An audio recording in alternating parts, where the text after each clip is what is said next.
اللي حصل مع الطفل ياسين حصل تاني، بس المرة دي مع الطفلة مريم في رابعة ابتدائي، يعني تقريبا 10 سنين. مريم عايشة في قرية شعبية اسمها شبين القناطر. راحوا لها 2 صحابها البنات في سنها علشان ياخدوها وتلعب معاهم. ومن هنا مريم فضلت تعيط من الألم اللي هي فيه. أمها بتسألها مالك، طلعت المصيبة والكارثة. الطفلتين لما راحوا لها البنت قعدت تعيط بطريقة وحشية.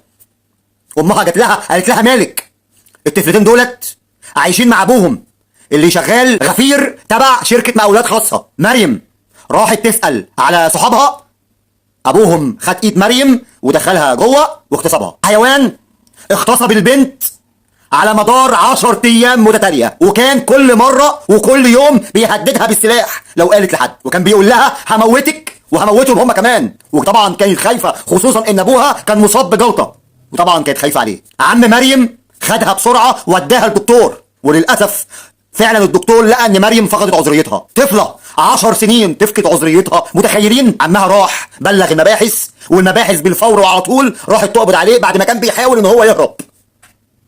ودلوقتي مستنيين رد القضاء العادل. رجاء شاروا الفيديو دوت عشان عايزين الراجل دوت يتحكم عليه بالاعدام.